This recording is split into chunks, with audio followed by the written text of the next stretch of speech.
va commencer. On les laissera entrer. Bonjour à tous, du coup, merci beaucoup d'être venus nous écouter. On est très contente de pouvoir échanger avec vous au sujet donc, de la pérédance. Je me présente très vite, mais du coup, je m'appelle Jennifer Bouillou, j'ai 33 ans, je suis mariée, j'ai 2 petites filles de 7 et 3 ans, et je suis pérédante donc, sur le pôle centre. Et on détaillera un petit peu plus tard, un peu plus mes activités. Voilà. Donc, à l'équipe mobile. Oui, à l'équipe mobile, on va le dire, on va revenir en détail. Et donc, et l'hôpital de jour.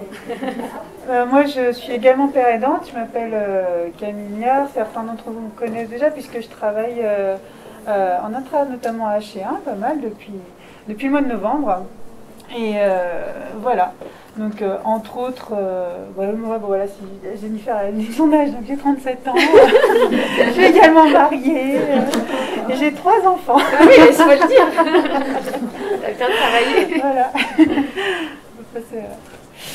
Et donc, est-ce que, justement, vous avez déjà entendu parler de pérédance? Donc, on aimerait un peu que voilà, ceux qui peuvent, qui veulent s'exprimer, qui veulent en dire quelques mots. Moi, j'ai déjà entendu parler de pérédance pas mal, déjà à travers le projet territorial de santé mentale du Rhône, parce que je fais partie du collectif des personnes concernées. D'accord. Et je suis même coprésidente du comité de pilotage du PDSM, c'est vraiment acronyme pour le projet territorial de santé mentale. Et il y a toujours une fiche de promotion sur la pérédance. Et donc la pérédance, pour moi, en tout cas ma définition, c'est une personne qui a vécu ou vit encore avec des troubles psychiques, qui est en phase de rétablissement ou rétabli, et qui aide des personnes qui étaient dans l'état, enfin qui sont dans l'état antérieur auquel la personne était, c'est-à-dire en situation soit de crise, soit qui est sur un parcours, sur un début de parcours de rétablissement. Ok. Voilà, ça c'est ma définition. Mais après, vous allez peut-être définir exactement. Exactement, après. Exactement, c'est ça. Voilà, c'est nouveau, enfin c'est nouveau en France. Ça commence à se développer pas mal en France. C'est un concept qui a toujours quelque part existé, la pérédance, s'entraider entre personnes qui ont vécu une certaine expérience similaire. Après, en santé mentale, ça se développe dans le monde depuis les années 70 sous la forme que ça prend aujourd'hui. Et voilà. Donc, est-ce qu'il y a d'autres personnes qui ont déjà un peu de notions, qui ont eu à faire des pérédants dans cette salle qui voudraient s'exprimer? Sinon, on passe à autre chose. Nous, on a déjà travaillé ensemble. Ouais. On a déjà eu des entretiens ensemble. Ouais. Donc voilà, j'ai pu percevoir ce que vous pouvez apporter dans le service. Ok. Oui, et puis pérédance, ça peut faire la médiation entre le patient qui n'a pas forcément les mots qui sont les mêmes que le soignant, en fait. Pas que le soignant en tant que tel, en tant qu'infirmier, médecin ou aide-soignant. Oui, des fois on est un peu différemment en fait. Oui, des fois on a un langage qui peut être un peu plus commun et du coup on peut aider à transmettre. Il y a ce rôle de transmission. Du coup, on va le voir en détail. Du coup, c'est bien qu'on passe la slide. Merci pour votre intervention. Du coup, moi, j'ai voulu noter cette phrase qui me tenait beaucoup à cœur parce que c'est une phrase de Patricia Digan. Patricia Digan, c'est une personne qui a beaucoup compté donc pour la pérédance, qui est américaine et qui a lancé un mouvement qui s'appelle le mouvement Recovery aux États-Unis dans les années 70, donc ça fait quand même 50 ans. Et voilà, qui était elle-même usagère de la psychiatrie, diagnostiquée schizophrène adolescente et qui avait reçu un pronostic fataliste en fait, où son médecin lui donnait peu de chances de se rétablir en fait, et lui disait qu'elle resterait un petit peu enfermée dans cette maladie. Donc elle a voulu aller un petit peu contre ça, et elle a pu dire cette phrase qui est importante, moi je trouve, qui dit: le rétablissement n'est pas le privilège de certains patients exceptionnels. Et c'est très fort parce que ça veut dire que tout le monde peut y croire. Et il faut pouvoir y croire pour un minimum en fait se sortir de l'état dans lequel. Moi, c'est les gens normaux qui n'ont rien d'exceptionnel.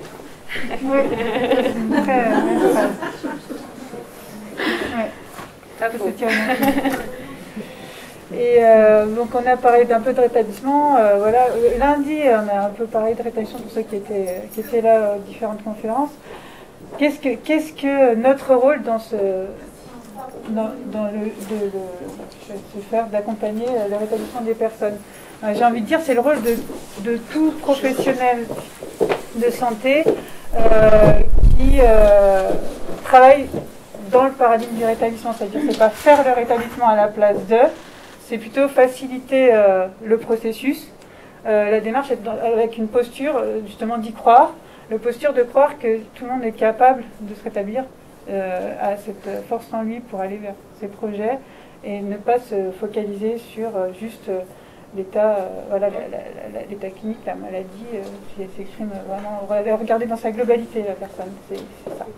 Et ça s'appuie sur 3 grands axes.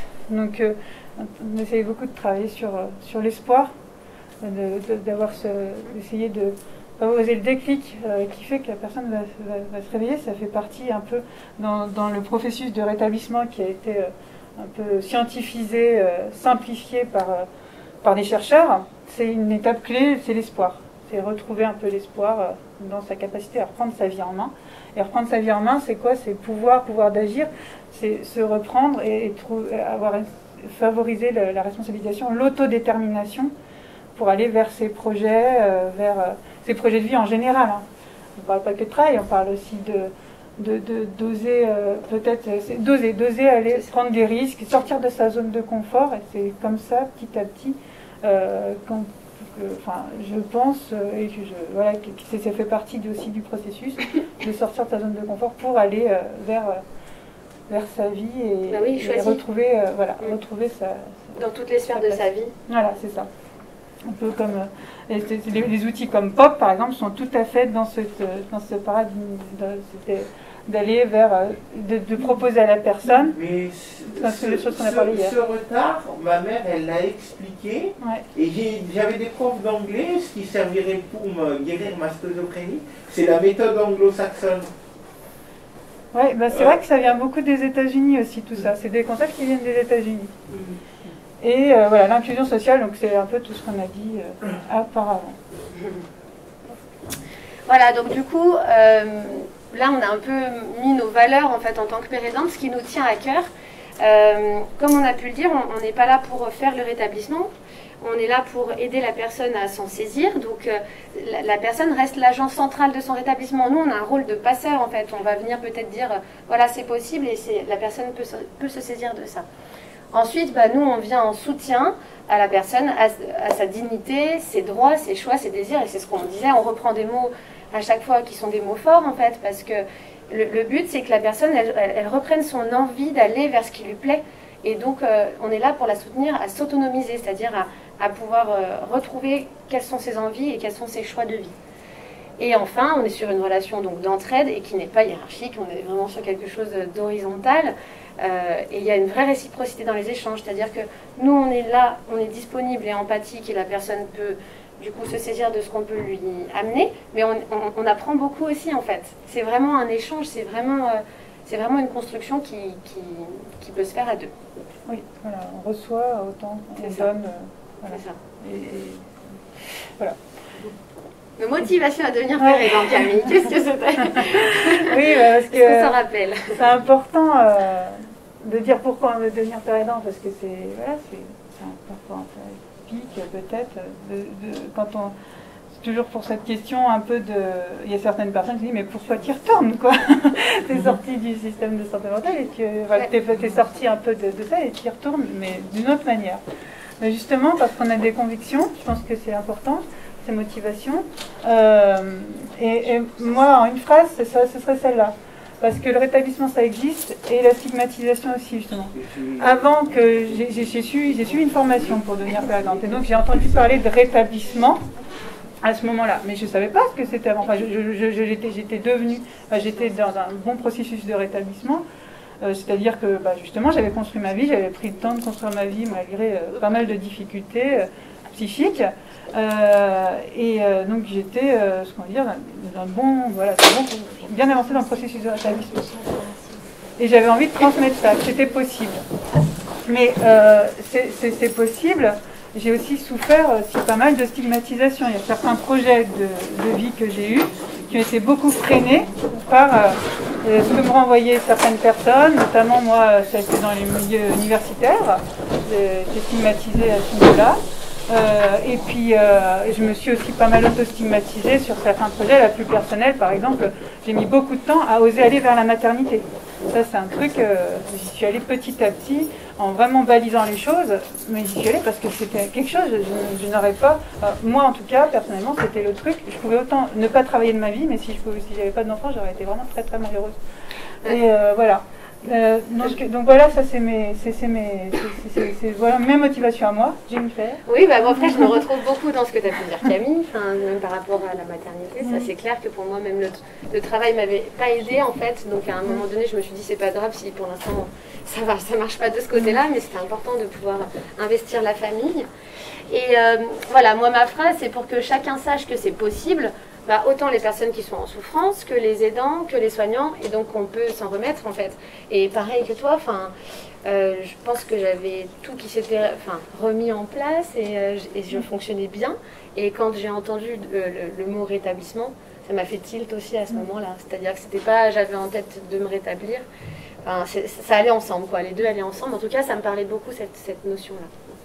Et en général, parce qu'on a rencontré, autant Jennifer que moi, on rencontre pas mal de personnes, notamment dans le DU Père Aidance en santé mentale, qui veulent devenir père aidant, qui veulent s'orienter vers là. Et donc, en quelques mots, qu'est-ce qui les anime? Pourquoi ils veulent devenir père aidant? C'est pour réveiller un peu cet espoir qu'eux, ils ont eu, qui les a permis de se rétablir, d'aller vers le rétablissement.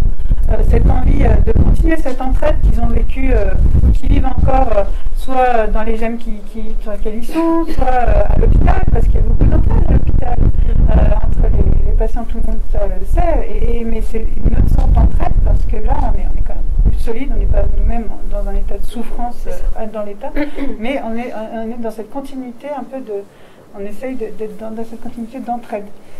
Aussi, il y a cette envie de changement de regard, travailler sur la stigmatisation, changement aussi participer au changement du système de santé mentale, des pratiques, voilà, accompagner ce changement.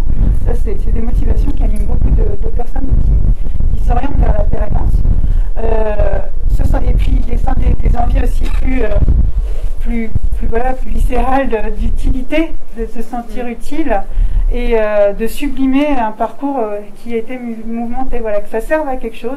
Et voilà, et c'est là que c'est vrai qu'il y a ces choses-là aussi, que ça prend sens. Voilà. Donner du sens à ce parcours qui est quand même, qui peut être costaud.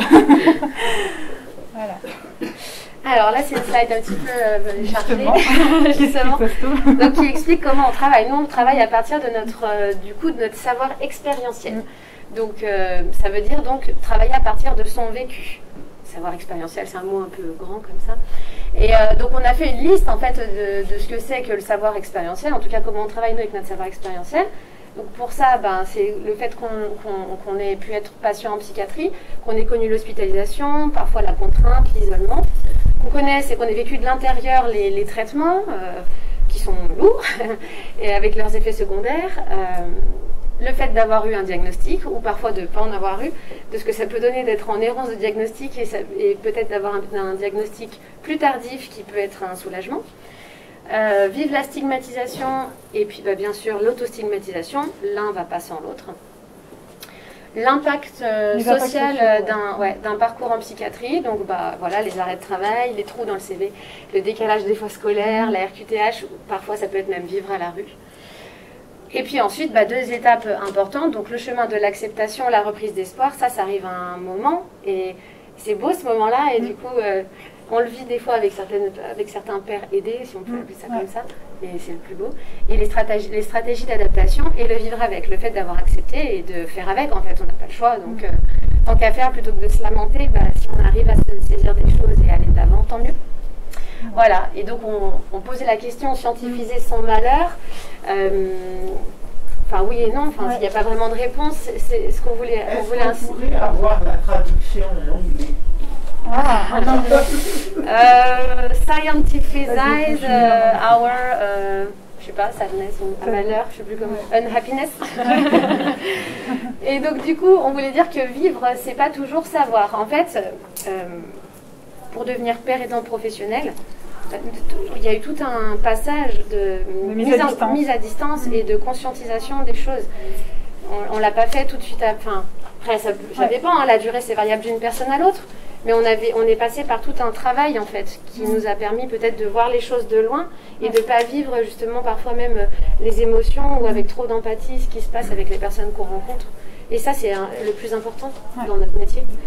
C'est ça, voilà. Scientifiser nos valeurs, c'est une question un peu qui, des fois, se pose quand on dit on travaille à partir de notre vécu. Est-ce qu'on peut scientifiser? Et puis, est-ce que c'est scientifiser son malheur? Non, c'est scientifiser ce parcours qui est certes, il y a de la souffrance, mais il y a aussi ce rebond, la capacité à cette résilience qu'on veut partager. Donc voilà, et scientifiser, oui, c'est un peu scientifiser quelque part, puisqu'on met à distance. Si on n'a pas ce travail de mise à distance, soit par la formation, surtout parce qu'on est formé en fait, on a suivi une formation pour devenir père aidant. On ne se sert pas simplement de son vécu, justement on travaille à en faire un savoir, à le conscientiser, et puis par un travail effectivement sur soi, mais ça passe quand même beaucoup par la formation. Est-ce que c'est tirer des concepts du vécu, par exemple, je sais pas, dans le rétablissement, telle et telle étape, puis telle et telle étape? Oui, c'est une bonne formulation de concept. Après, on est tous différents. Donc en fait, voilà, même les étapes, on les vit pas tous de la même façon. Avec la stigmatisation, c'est parler de la schizophrénie normalement. Exactement. Normalement. Moi, je fais un travail bénévolat, j'en parle normalement aux collègues. Pouvoir en parler. C'est ça, ouais. J'en parle normalement à mes collègues. Tous mes collègues le savent. Pouvoir s'exprimer. Et du coup, nous, on voulait ajouter aussi qu'on a d'autres savoirs qui sont issus de la pratique d'accompagnement, du travail en équipe pluridisciplinaire, qui font que à nos savoirs expérientiels s'ajoutent de plus en plus des savoirs professionnels. Voilà, c'est aussi en ça qu'on scientifise un petit peu notre approche. Ça, c'est avec la pratique. Il y a la pratique qui avance avec les années. C'est vrai qu'il y a un métissage et puis il y a ce savoir... Et puis aussi où sont les limites de la pérédance, par exemple, pour passer à un autre professionnel. Ah bah bien sûr. On intervient, nous, peut-être à des moments. Et je le vois plus comme ça. De toute façon, c'est un plus sur le parcours, c'est de la complémentarité. Et voilà, nous, on travaille frontalement avec, en disant, voilà, nous, on est passé par là et on passe par là, on est concerné. Et c'est notre premier outil de travail, mais ce n'est pas le seul outil. Après, on développe des outils. J'ai une aparté sur la RQTH. Avec la RQTH, on interdisait à des personnes qui étaient capables de passer le permis, parce qu'ils ont la RQTH et ils ne peuvent pas passer le permis. Ça, je suis pas sûre, parce que la RQTH, c'est la reconnaissance pour être travailleur handicapé. Si on peut travailler dans un milieu normal. Et là, j'ai un projet de formation, mais je souhaite revenir à Messidor puisqu'ils ont la formation bureautique, faire la formation bureautique et attaquer une formation sur des bases solides. Là, c'est super. C'est un beau projet. Mais je crois qu'il y a des... Enfin, après, il y a des et écoles le bureau Messidor, il est à côté de chez moi, donc ça va m'arranger, moi. Il y a des écoles aussi qui font des formations adaptées au handicap. Alors après, je ne sais pas si c'est adapté au handicap psychique. Je n'ai jamais entendu parler de ça. Physique. C'est juste l'expérience de l'aparté, après on passe. Mais le permis, enfin... Moi, j'ai dû mettre, j'ai mis 12 ans, c'était c'était un grand combat aussi, passer son permis. C'est vrai qu'il était pas mal sédaté au début de mon parcours et du coup, je m'endormais presque au volant, c'était dur de passer mon permis. Donc voilà, c'est peut-être aussi qu'il y a des moments où c'est pas... Après, faut y aller petit à petit, quoi. Faut pas que ce soit trop lourd. C'est ça. Il faut un temps pour tout. Ben voilà, on y est. On avait oublié qu'on avait mis cette slide, mais justement, on en a parlé avant de la mettre. C'est parfait. Mais si vous voulez rajouter quelque chose, si vous pensez de ce type de savoir, travailler à partir de son vécu, ça vous questionne plus que ça, vous trouvez ça pour quelque chose? Je pense que c'est important de valoriser les vécus, que ce soit des personnes à la rue comme des personnes qui ont un vécu psychique différent de l'ordinaire. Mais de toute façon, c'est une caractéristique de chaque personne. Moi, je connais des schizophrènes qui n'ont pas de vie sociale. Moi, j'ai une vie sociale par rapport à d'autres. Oui, c'est super important, la vie sociale. Je travaille comme bénévole. En plus, pour la formation que je vais faire, le bénévolat que j'ai fait, il va me servir. Oui, parce que c'est vrai que de toute façon, le bénévolat, c'est vachement bien. Enfin, je veux dire, c'est une façon de commencer ou même de s'épanouir. C'est prendre sa place. Hein. C'est ça. Alors pareil, j'ai des personnes que je prends séparément pour savoir s'ils savent maîtriser l'ordinateur. J'ai proposé une idée qu'on suit les gens chez eux pour savoir s'ils savent maîtriser l'ordinateur. Et c'est une idée qu'ils n'avaient pas. Et on me dit par rapport au travail, on ne peut pas suivre les gens chez eux, des choses comme ça. Ah oui, parce qu'il faut d'abord leur accord pour rentrer chez eux. Non, c'est une manipulation, ils jouent l'ordinateur. Et c'est une manipulation à ordinateur pour savoir s'ils savent maîtriser l'outil informatique ou pas. C'est pas rentrer chez eux physiquement, c'est savoir une procédure informatique. Alors on aimait bien cette image pour parler de nos parcours parce que nous on voulait imaginer ça en se disant que finalement ce qui s'est passé ça a été très remuant et c'était un sac de nœuds et que maintenant on est en train de faire une pelote de tout ça. Ça devient plus clair, les choses prennent plus de sens et voilà, on trouvait que c'était pas mal. Puis il y a une posture horizontale qu'on aimait bien. Peut-être un pull avec la pelote. Voilà, peut-être des moufles, quelque chose. Un truc qui sert en tout cas. Donc voilà, donc mon parcours à moi, il a commencé au tout départ, vraiment au moment où j'étais enceinte de ma deuxième fille et j'ai eu un matin besoin d'écrire et tout est sorti. Enfin, je pense que c'était quelque chose que je portais beaucoup en moi, toute mon histoire. Et j'avais beau en avoir parlé beaucoup, j'avais envie que ce soit... peut-être que les mots m'ont aidé à traduire mieux les choses, les mots écrits plutôt que les mots parlés, parce que c'était long quand même à raconter aussi. Et donc c'est venu comme ça, et donc voilà, j'ai pu m'exprimer à travers les mots sur un livre, mettre à distance le passé, et surtout me libérer de l'espace dans la tête, en me disant que j'avais plus besoin de retenir toutes ces choses, qu'elles seraient au moins écrites, et je crois que ça m'a libérée vraiment beaucoup. Et donc, ça a été une première forme de pérédance quand le livre il a été publié, puisque j'ai pu rencontrer donc, des personnes concernées, des familles. Et donc là, j'ai fait un peu de la pérédance sans le savoir. Je sentais qu'il se passait quelque chose de l'identification, quelque chose de beau en plus, quelque chose du cœur, du partage. Et puis c'est plus tard un autre écrivain qui s'appelle Stéphane Cognon, qui a écrit Voyage au pays des schizophrènes, Candide au pays des schizophrènes, voilà, qui a suivi aussi la licence de médiateur de santé de père comme Camille, qui m'avait dit waouh, il y a un DU qui commence à Lyon en septembre 2019, et on était en avril, et j'ai dit mais c'est juste incroyable ce qui est en train de se passer. Et je me suis dit c'est incroyable qu'on nous donne la légitimité en fait de parler au sein d'une équipe soignante de notre vécu pour aider les autres. Ça avait déjà du sens pour moi puisque je le faisais un petit peu, mais là, le fait que ça devienne un métier, c'était incroyable. Donc, moi, je suis allée à fond. J'ai rencontré Camille, j'ai rencontré le professeur Franck, c'est eux qui m'ont reçu en entretien. Et donc, voilà, ça s'est très bien passé. Merci Camille pour ton accompagnement à ce moment-là. Tu m'as beaucoup apporté. Si, tu m'as beaucoup rassurée. Donc voilà, donc oui, parce que j'étais pleine d'interrogations, j'avais peur de d'ouvrir un peu encore une boîte à Pandore, un truc, j'avais un peu d'inquiétude parce que j'avais peur que ça me change. Moi, je me suis rassurée dans une spécialité que j'avais l'habitude de faire depuis l'âge de 12 ans. Vous imaginez l'informatique. Voilà, chacun sa passion, c'est important d'en avoir. Et donc du coup, j'ai pu entrer directement dans l'association Espère au tout début du confinement. Donc voilà, je pense que ça m'a beaucoup aidé d'ailleurs de pouvoir travailler dans ce contexte-là. Honnêtement, je crois que ça a été vraiment idéal pour moi. Et donc j'ai pu commencer ma mission sur la première mouture de l'équipe mobile quand j'étais à Espère. Et puis ensuite j'ai basculé sur l'équipe mobile, donc où je travaille à 80%. Et puis je vais aussi à l'hôpital de jour, pour l'instant un petit peu, peut-être après un peu plus. Et ça me plaît beaucoup et je suis vraiment ravie de faire partie des équipes qui m'ont très très bien accueillie. Ça a beaucoup de sens. Maintenant toi aussi tu es... Ah oui, oui, c'est vrai que maintenant aussi, oui, c'est vrai, je pense pas toujours à tout. Et du coup, oui, c'est vrai que je participe au DU de Pérédance, au moins pour les sélections, puis peut-être pour les oraux, enfin voilà, pour ces choses-là, ouais.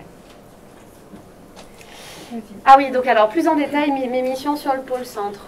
Alors, donc du coup, sur l'équipe mobile, moi, on est dans une équipe pluridisciplinaire, donc, et où on va au domicile des personnes, sur le 3e, le 6e et le 8e. Donc, je suis toujours en binôme, donc infirmier, médecin, aide-soignante, psychologue et peut-être bientôt ergothérapeute. Et donc voilà, moi je suis là pour accueillir les paroles, les émotions, je me montre, voilà, ma posture c'est celle-ci. Parce que j'ai toujours un peu de mal des fois à savoir si je dois en dire trop ou pas assez, parce que je sais que certaines personnes, ça peut être difficile de constater que pour l'instant ça va pas, et de voir que moi ça va super bien. Voilà, donc du coup, ça s'adapte vraiment. Ouais. Et il y a certaines personnes pour lesquelles moi je me présente en tant que pérédante, mais finalement qui sont encore un peu dans la stigmatisation, et où finalement ma parole n'a pas beaucoup d'intérêt. Un peu parfois un peu de déni, et du coup donc voilà, donc moi je suis en tout cas toujours présente, le plus dans l'empathie possible et attentive. Et souvent, j'aide les personnes, en tout cas, qui s'en saisissent à se déculpabiliser, surtout des personnes qui se stigmatisent beaucoup, redonner de l'espoir parce que je fonctionne bien, voilà. Et proposer parfois des outils que je partage avec Camille, que Camille a pu m'apporter aussi, des images, des choses qui sont très parlantes. Voilà, mon rôle, c'est d'être un peu médiateur, comme un traducteur entre la personne qu'on rencontre et de lui donner un peu de la place pour pouvoir échanger avec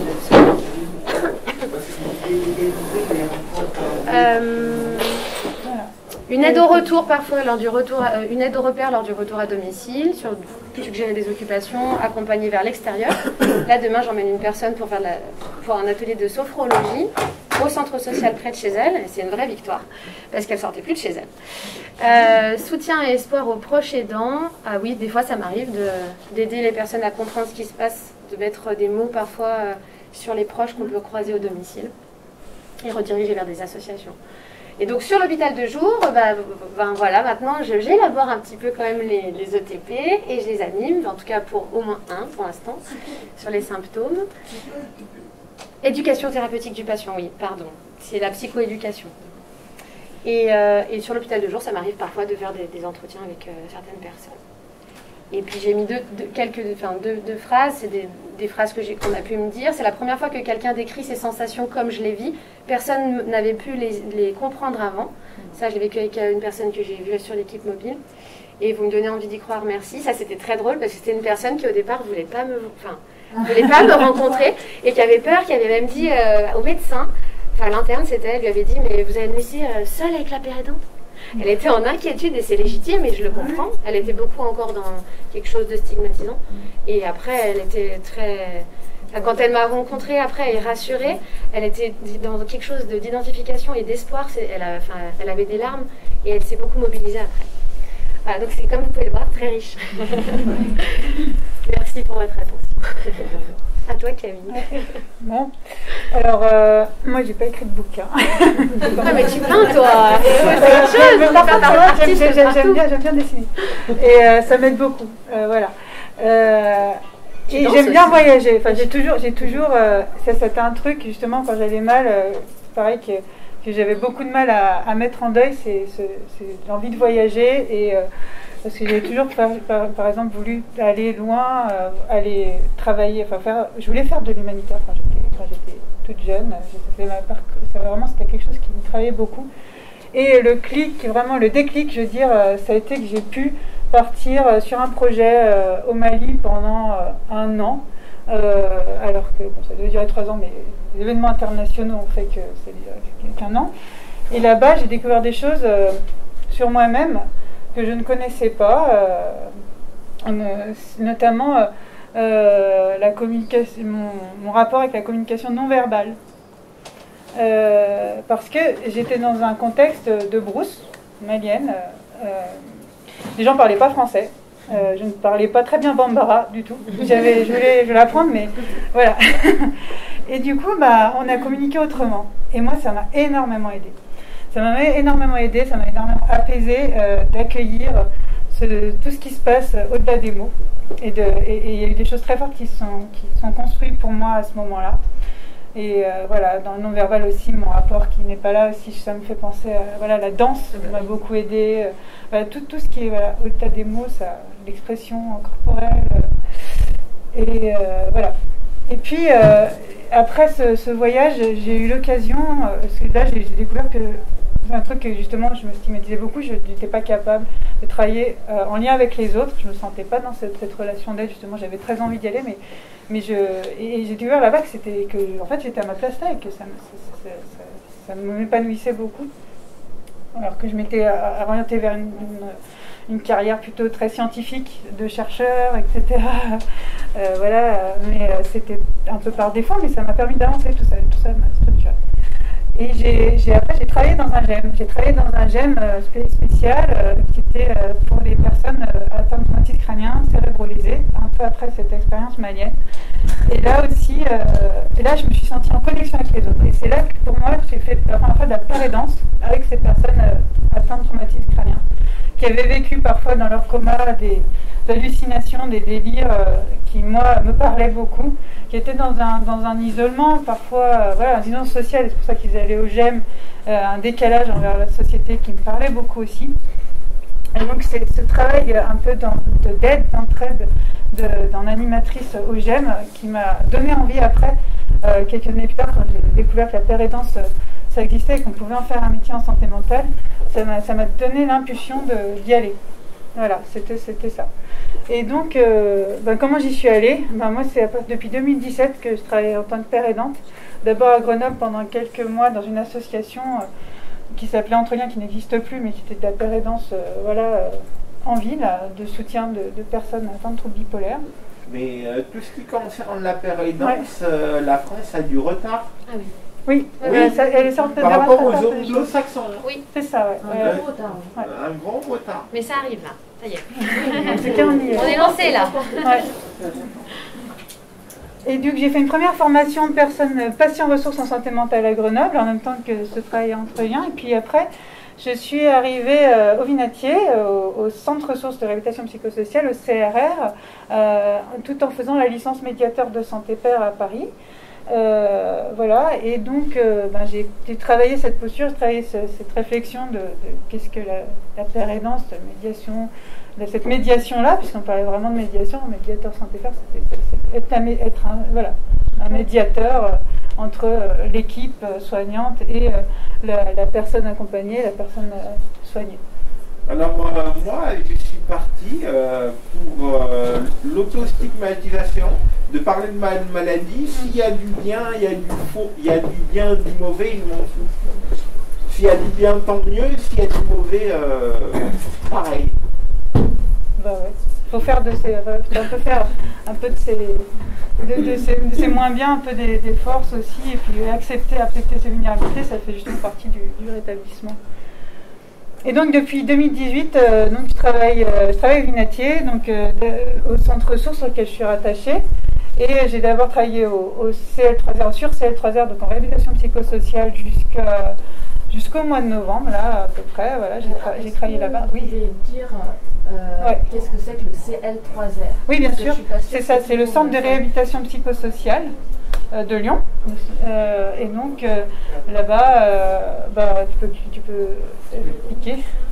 Donc là-bas, ce que je faisais, c'est ce que j'essaye de faire maintenant aussi ici. J'essaye de transmettre ce que j'ai appris justement en réhab et de travailler toujours dans cette posture avec ma posture de père aidance. Donc j'ai fait beaucoup d'éducation thérapeutique, des entretiens individuels, mais tout ça pour travailler quoi?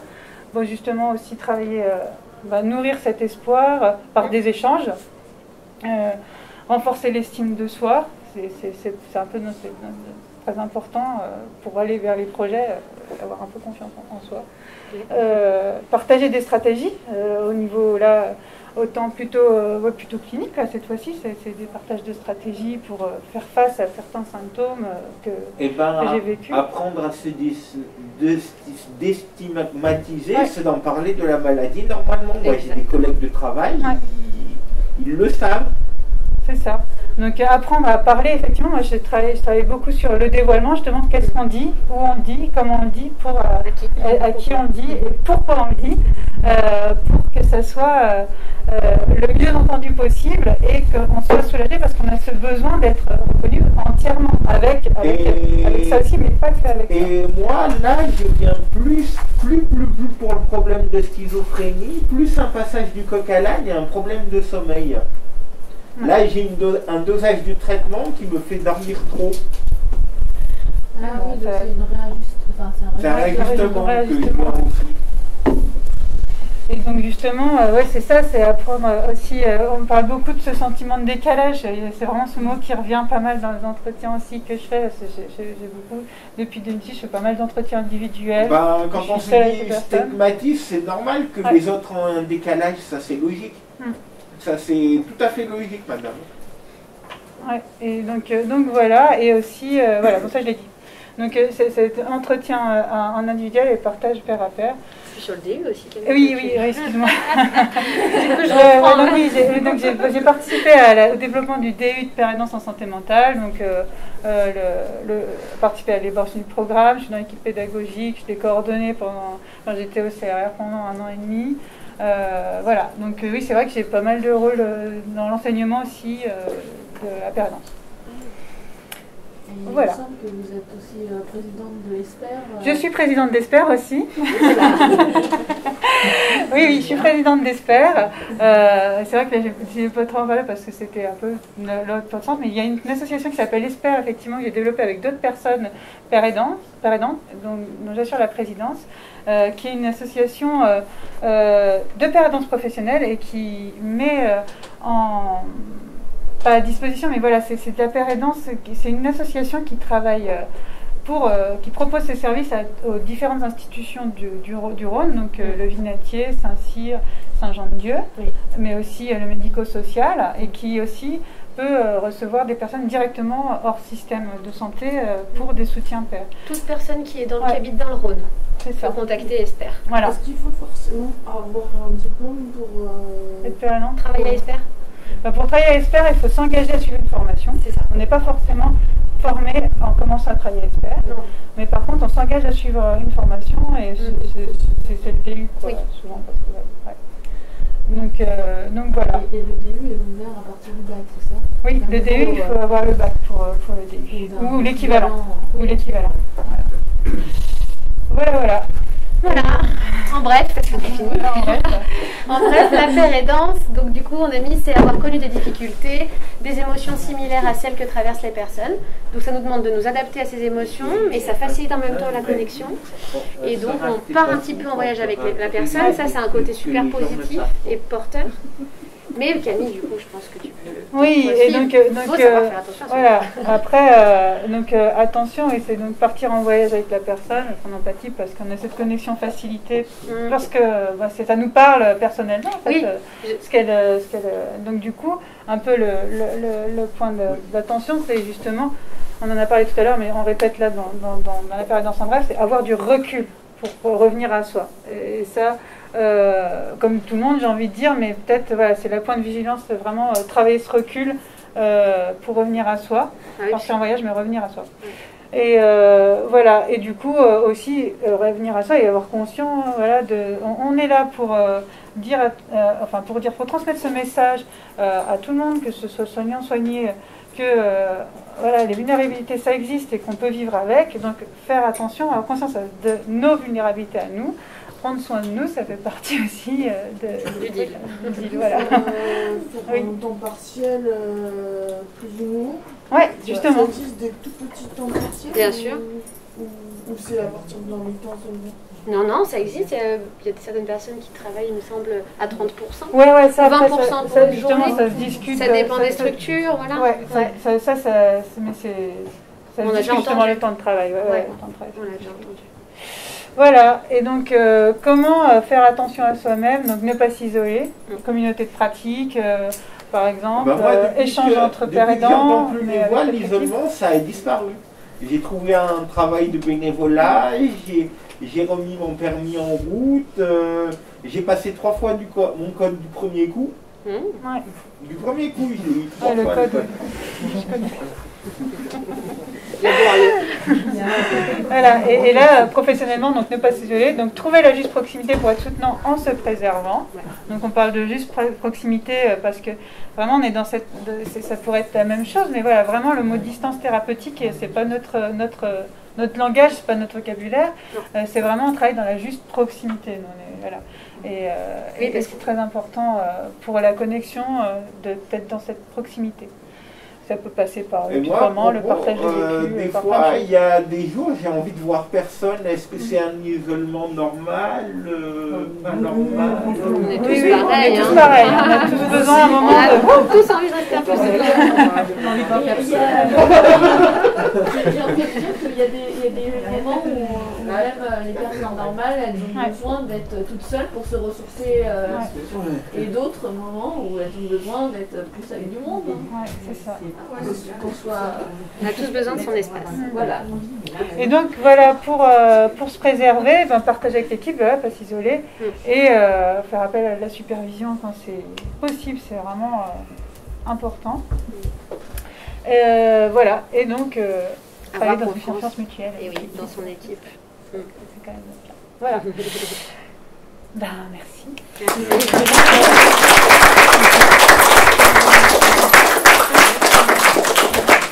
Si vous avez des questions, c'est parti. Vous pouvez.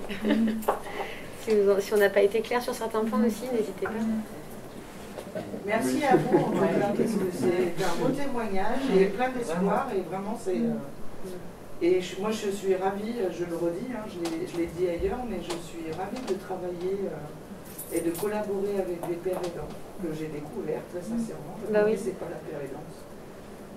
De loin. Et franchement, c'est une richesse, vraiment. Donc un grand merci à vous. Moi j'ai une question. Est-ce que si on habite à la campagne, on a accès à ce genre de soins? Pas trop. Hein. Pas vraiment. Ça dépend en fait. Ça dépend où. Ça dépend. Ça se développe, voilà, on essaye de développer justement avec... il y avait un projet un peu similaire à Esther, par exemple dans la Drôme. Bon, il n'a pas été retenu pour l'instant, mais voilà, ça peut que aller vers le mieux en fait. Ça va s'essaimer. Ça s'essaime. Aujourd'hui, il y a à peu près 150 pères aidants en France. Médiateurs, pères aidants, voilà. Et donc on a idée petit à petit avec le DU. Oui, c'est ça. C'est ça, voilà. Ouais. Je ne sais pas si on en a sur nos CMP encore. Vanessa va au CMP sur Profamille. Ça va se développer peut-être dans les CMP, je pense.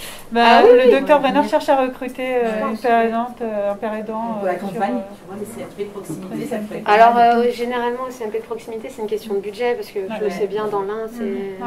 Ils aimeraient Mais il y a plus en tant qu'intervenant extérieur sur l'éducation thérapeutique, mais pas sur une prise en charge, enfin pas sur un poste. Pas sur un poste permanent. Non, pas encore. Mais voilà. Le chemin fait. Voilà, ça peut que aller dans le bon sens en fait. Dans le plan territorial de santé mentale, il y a aussi le développement, l'arrivée en proximité de la réhabilitation, tout ça. D'accord. Donc ça irait de pair pour le coup. Voilà. Sans jeu de mots. Ça irait avec quoi. Ça pourra aller de pair avec la père aidance. Puis il y a aussi un projet national porté par la Croix-Rouge. Là, c'est plutôt dans le champ du handicap, mais c'est dans un sens large, de recenser et de du coup faire un livrable sur toutes sortes de pères aidants qui existent, qu'elles soient en institution, qu'elles soient en travail en rapport avec l'exploitation, qu'elles soient associatives, qu'elles soient libérales entre guillemets. Et donc voilà, c'est en train vraiment de se structurer, je veux dire, et d'essayer de se développer. Ça s'appelle EPOP. Et à l'île, la femme, est-ce qu'ils utilisent, je sais pas comment dire, ils emploient des pères aidants directement concernés, oui. Il y a des projets de travailler comme ça, mais ils n'emploient pas de père aidant. Et puis voilà, ça peut-être dépend. Des proches qui seraient père aidants, enfin père oui, aidants. parce que les proches aidants. C'est peut-être possible. Ouais. En père aidance après peut-être un jour. Il y a réflexion de partenariat avec des pères aidants directement concernés. L'UNAFAM et certaines personnes, certaines UNAFAM aimerait bien travailler avec des pères aidants directement concernés, que les proches aidants et les pères aidants travaillent plus de pair. Ça c'est pareil, c'est en devenir, mais voilà. Ils valorisent beaucoup les pères aidants, déjà l'UNAFAM, ils font beaucoup intervenir. C'est ça. Oui, je crois qu'il y a certains UNAFAM, enfin certaines délégations en tout cas qui peuvent... je crois qu'en ce moment, il y avait la Drôme, il me semble, ou l'Ardèche, qui finançait une personne, enfin qui finançait le DU de père aidance d'une personne pour qu'elle devienne père aidante auprès d'eux sur le territoire. Donc ça arrive aussi. Donc ça peut arriver. Ok. Voilà, ça dépend des délégations. Voilà, ça dépend des délais, ça dépend du parcours des personnes peut-être aussi, et puis de demander tout simplement. Des besoins aussi. Moi j'ai bien aimé l'intervention, l'intervention de cette dame aussi, qui vient bénévolement aussi, de vous. On a bien discuté, et là, déjà j'ai osé les méthodes anglaises sans me rendre compte. Sans me rendre compte. Alors... continuez du coup.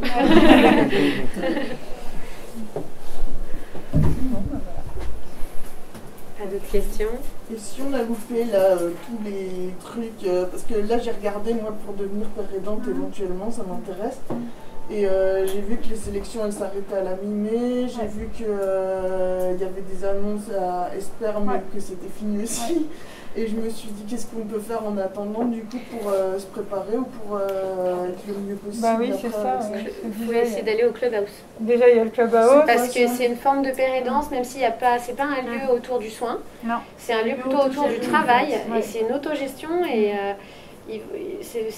on peut y aller sur la journée. Je croyais que je vous en avais parlé du Clubhouse, c'est à Lyon 3e et vous venez à la journée, il y a une journée de présentation, d'accueil. Après, vous devenez membre. Et en fait, vous pouvez venir sur la journée. Et tous les jours, il y a un grand tableau comme ça, justement, tous les jours de la semaine, alors plus grand même. Et en fait, chacun a un rôle dans la journée. Et c'est participatif. On fait ou on fait pas. On peut participer au repas, on peut manger sur place, c'est 2 € le repas.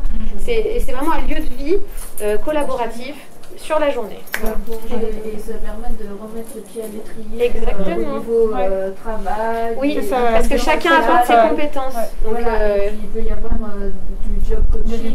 Oui, il y a 4 salariés en job coaching. Voilà, après il y a l'emploi aidé. C'est l'idée de mûrir le projet professionnel, mais en partage, justement, dans le partage entre pairs. CLUBHOUSE. C'est propre au pôle centre, du coup? Le Clubhouse? Non, c'est un dispositif indépendant. C'est une association, il y a tout un réseau de Clubhouse. Ils ont un réseau aussi d'entreprises. Ils ont un réseau d'entreprises avec lesquels, des partenaires avec lesquels il y a des propositions de postes qui sont faites. Des personnes qui sont retournées en poste. C'est surtout axé sur le travail alors. C'est ça. Oui. Le travail, mais le faire en fait. L'activité quoi. Le faire et le partage aussi. Et justement, ils travaillent beaucoup, comme dit Jennifer, avec les entreprises pour aussi et favoriser l'insertion des personnes concernées dans l'entreprise. Donc ils y vont quoi.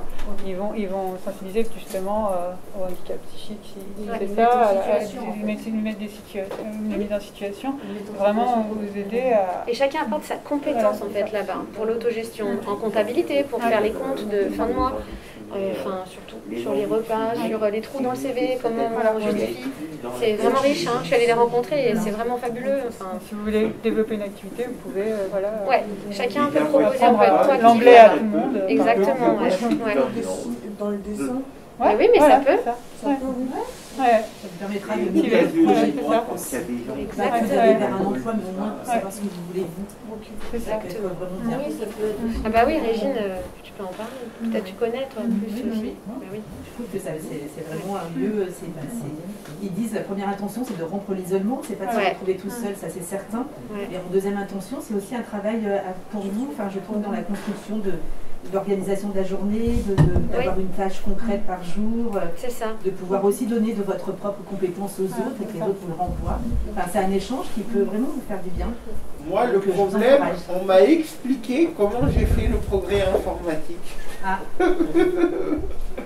Vous savez que le pôle magnétique, j'en reviens à l'aviation, le pôle magnétique dans l'aviation, il a été, on le calcule avec une inversion des pôles. Alors on m'a diagnostiqué un trouble de l'équilibre que j'avais pas. Et c'est les déséquilibres étudiés qui ont provoqué le problème d'équilibre. En fait, ce sont des médecins qui se sont dit, peut-être il a vu la Terre à l'envers, on va lui coller un problème d'équilibre qui n'existe pas.